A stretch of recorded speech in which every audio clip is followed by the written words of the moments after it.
The best qualities about being in the South is that it's so nice. The weather is so nice, and I'm telling this little girl from Maryland, I'm like, man, you never have to, shovel snow off the field. It never snows in Starkville, Mississippi. Come on down and visit. And she said, okay, how about January, whatever. I'm like, sure, come on down. The only day it snows, she wakes up and she looks like she's in Maryland. There's a blizzard outside. And all morning, all of us were like, we had these grins on our faces. We were fired up. We were building snowmen, and it was just, we were so excited. And she's like, I thought you said it never snowed. Well, thankfully, she stayed around all afternoon and saw what I was really talking about. The sun does come out, the snow goes away, and we don't have any remnants of it like they do up there. So she had a great visit, but yeah, she made a liar out of me real quick. Talking about last year, first year as head coach, first year at Mississippi State. Team goes 33-24, finishes third in the Western Division. And softball, like every other sport in the SEC, is incredibly competitive.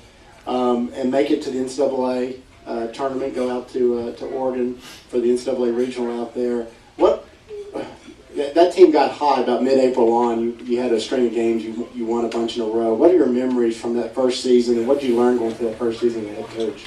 Well, first, in my press conference last year, someone asked, when we were going to make the NCAA tournament.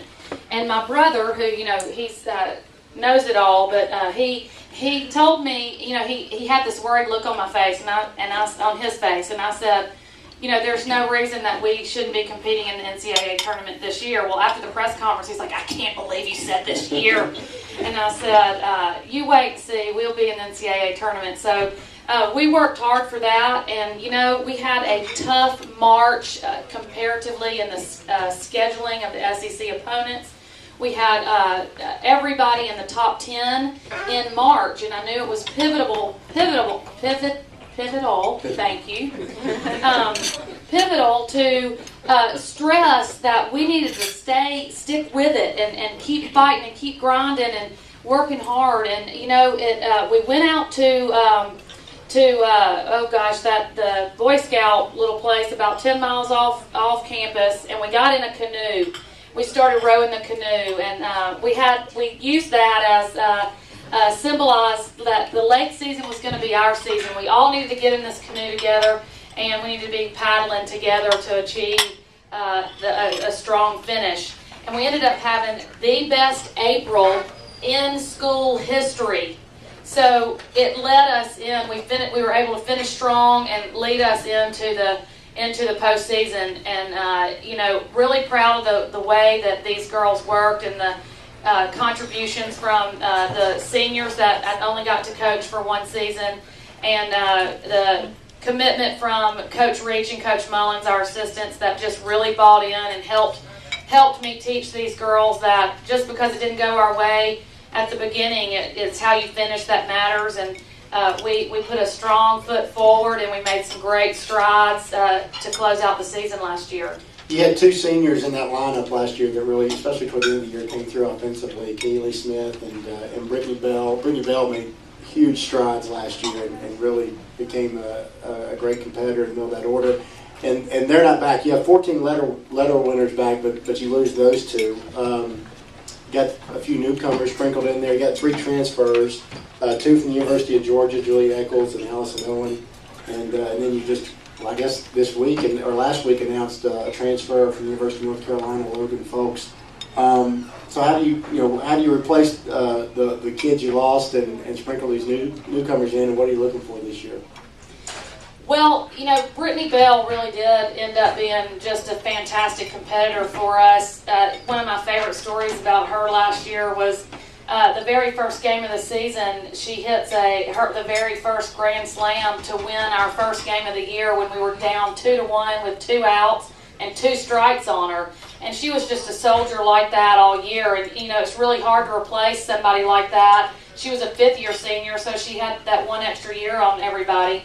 And Keely, she was like a major leaguer in the box. She had a very quiet mind, but an aggressive approach to her swing, and it's hard to replace kids like that. They were both in the top 5 in the SEC in hitting categories, leaders, and we'll definitely miss them.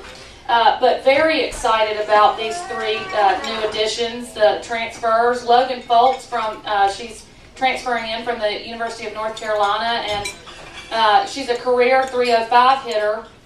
Half of her hits are extra base hits, and half of those are home runs. So I'm looking forward to some pop in her bat, and maybe a little transition as she transitions from the ACC to the SEC. The SEC is just like football in softball. It is one of the, if not the best premier conference in the country, and we have multiple teams in the top 10 in the SEC. So give her a minute to transition in, but she definitely has the skills and capabilities to help us out immediately. Allison Owen, she pitched at the College World Series her freshman year for the University of Georgia, so she has that winning experience of knows what it takes to get there, and she's been helping our Bulldog Club make some good strides towards the mental part and the commitment it takes and the focus it takes to make it to that next level. And Julia Eccles, man, you need to come out and watch her play. She is a fan favorite.